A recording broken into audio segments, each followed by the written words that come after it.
आकाशवाणी भोपाल से प्रस्तुत हैं प्रादेशिक समाचार।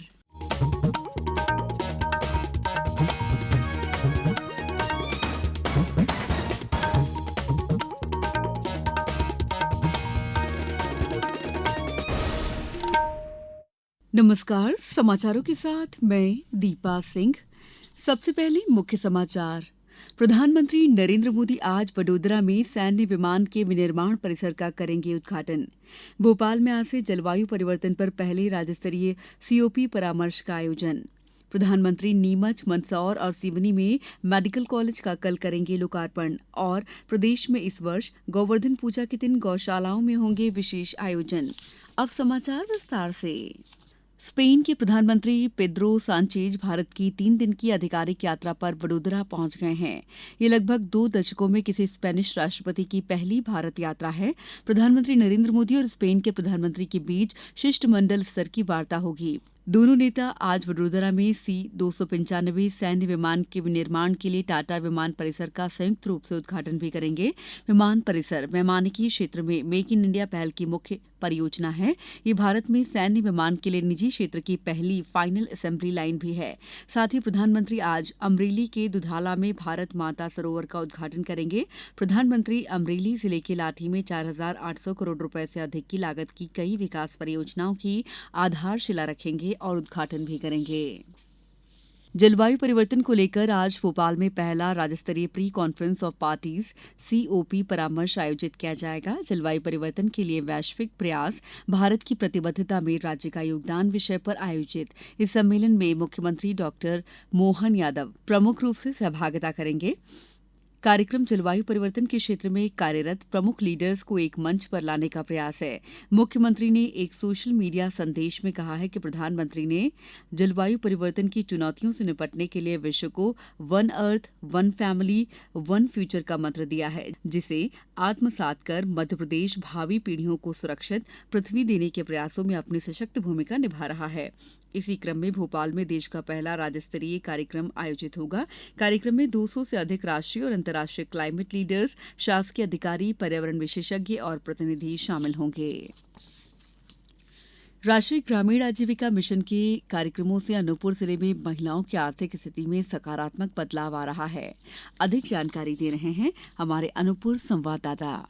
जिले के पुष्पराजगढ़ विकास खंड के ग्राम किरगी की रहने वाली जावित्री जायसवाल के घर की आर्थिक स्थिति कमजोर होने के कारण जावित्री 12वीं तक की ही शिक्षा प्राप्त कर सके। विवाह होने के पश्चात उनके पास सिर्फ किराने का एक छोटा सा व्यवसाय था, जिससे परिवार का गुजारा बेहतर तरीके से नहीं हो पा रहा था। जावित्री जायसवाल ने बताया कि समूह में न जुड़ने के पहले मेरी आर्थिक स्थिति अच्छी नहीं थी और ना ही आय का साधन कुछ भी नहीं था। मैंने 2013 में समूह में जुड़ी और समूह में जुड़ने के बाद मैंने कई विषयों पर ट्रेनिंग लिया और मेरे द्वारा समूह की दीदियों को ट्रेनिंग दिया गया, जिससे मेरी आर्थिक स्थिति में थोड़ा सुधार हुआ। श्री दीपक मोदनवाल, सहायक जिला प्रबंधक, राज्य ग्रामीण आजीविका मिशन अनूपपुर ने बताया कि जावित्री जायसवाल इन्होंने मिशन में बहुत सारे प्रशिक्षण प्राप्त किए और ये पुस्तक संचालक के रूप में भी कार्य करती हैं। जावित्री समूह से जुड़ने के बाद समूह ग्राम संगठन से 3,10,000 रुपए एवं सीसीएल से 1 लाख रुपए, इस प्रकार कुल 4,10,000 रुपए ले चुकी है और इस राशि से अपने किराना की दुकान को काफी बड़ा किया है। श्री शशांक प्रताप सिंह, जिला समन्वयक, राष्ट्रीय ग्रामीण आजीविका मिशन अनूपपुर ने बताया कि जिले में स्वसहायता समूहों से जुड़कर गरीब परिवारों की महिलाएं आर्थिक एवं सामाजिक सशक्तिकरण के नित नए आयाम स्थापित कर रही हैं। जावित्री दी उन्हीं में से एक हैं जिन्होंने समूह से जुड़कर अपनी एक अलग पहचान बनाई है। मध्य प्रदेश राज्य ग्रामीण आजीविका मिशन ने स्वसहायता समूह के रूप में एक ऐसा मंच प्रदान किया है जहां उनकी नेतृत्व क्षमता, हुनर एवं उद्यमशीलता को एक नई दिशा तो प्राप्त हुई ही है, साथ ही साथ सम्मान भी प्राप्त हुआ है। राष्ट्रीय ग्रामीण आजीविका मिशन के कार्यक्रमों से जिले में महिलाओं की आर्थिक स्थिति में सकारात्मक बदलाव आ रहा है। आकाशवाणी समाचार के लिए अनूपपुर से मैं अजीत मिश्रा। समाचारों में वक्त है ब्रेक का। ये समाचार आप आकाशवाणी मध्य प्रदेश से सुन रहे हैं।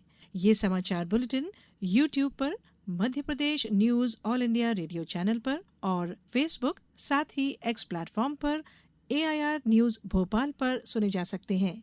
इसके अलावा आप हमारी वेबसाइट newsonair.gov.in पर अथवा न्यूज ऑन AIR ऐप पर भी समाचार सुन सकते हैं। ब्रेक के बाद समाचारों में आपका एक बार फिर स्वागत है। प्रधानमंत्री नरेंद्र मोदी कल नीमच, मंदसौर और सिवनी में चिकित्सा महाविद्यालयों का वर्चुअल लोकार्पण करेंगे। मुख्यमंत्री डॉ मोहन यादव ने कहा है कि प्रधानमंत्री प्रदेश सहित नीमच, मंदसौर और सिवनी जिले को दिवाली पर ये बड़ी सौगात देंगे। मुख्य कार्यक्रम मंदसौर में होगा, जिसमें प्रधानमंत्री प्रदेश के 81 लाख से अधिक किसानों को मुख्यमंत्री किसान कल्याण योजना में 1624 करोड़ की सहायता राशि उनके खातों में अंतरित करेंगे। मुख्यमंत्री ने बताया कि कार्यक्रम में राज्य स्तरीय नवम आयुर्वेद दिवस पर 512 आयुर्वेद चिकित्सा अधिकारियों को नियुक्ति पत्र का वितरण भी प्रधानमंत्री द्वारा किया जाएगा। मुख्यमंत्री ने कहा कि मंदसौर, नीमच और सिवनी में चिकित्सा महाविद्यालय खुल जाने से क्षेत्र की जनता को स्थानीय स्तर पर बेहतर स्वास्थ्य सुविधाएं मिल सकेंगी।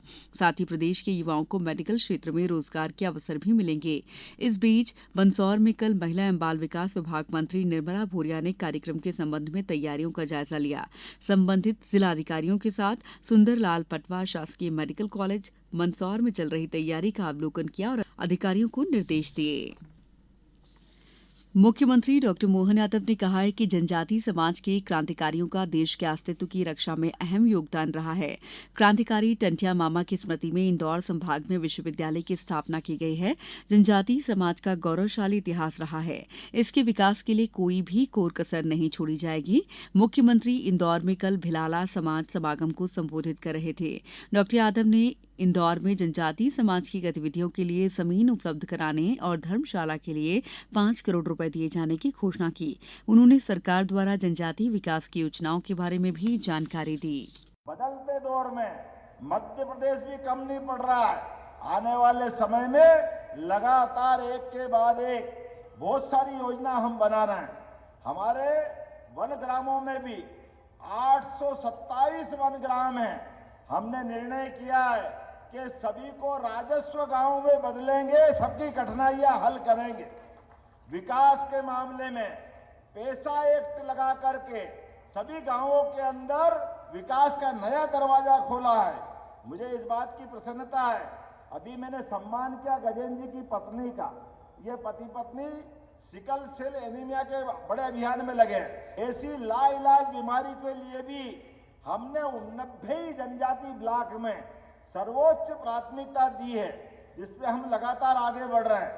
आने वाले समय में जनजाति क्षेत्र के 94 सीएम राइज स्कूल मंजूर आपके क्षेत्र में किए हैं। अपने 94 सीएम राइज, एक एक स्कूल 50-50 करोड़ से ऊपर के हैं।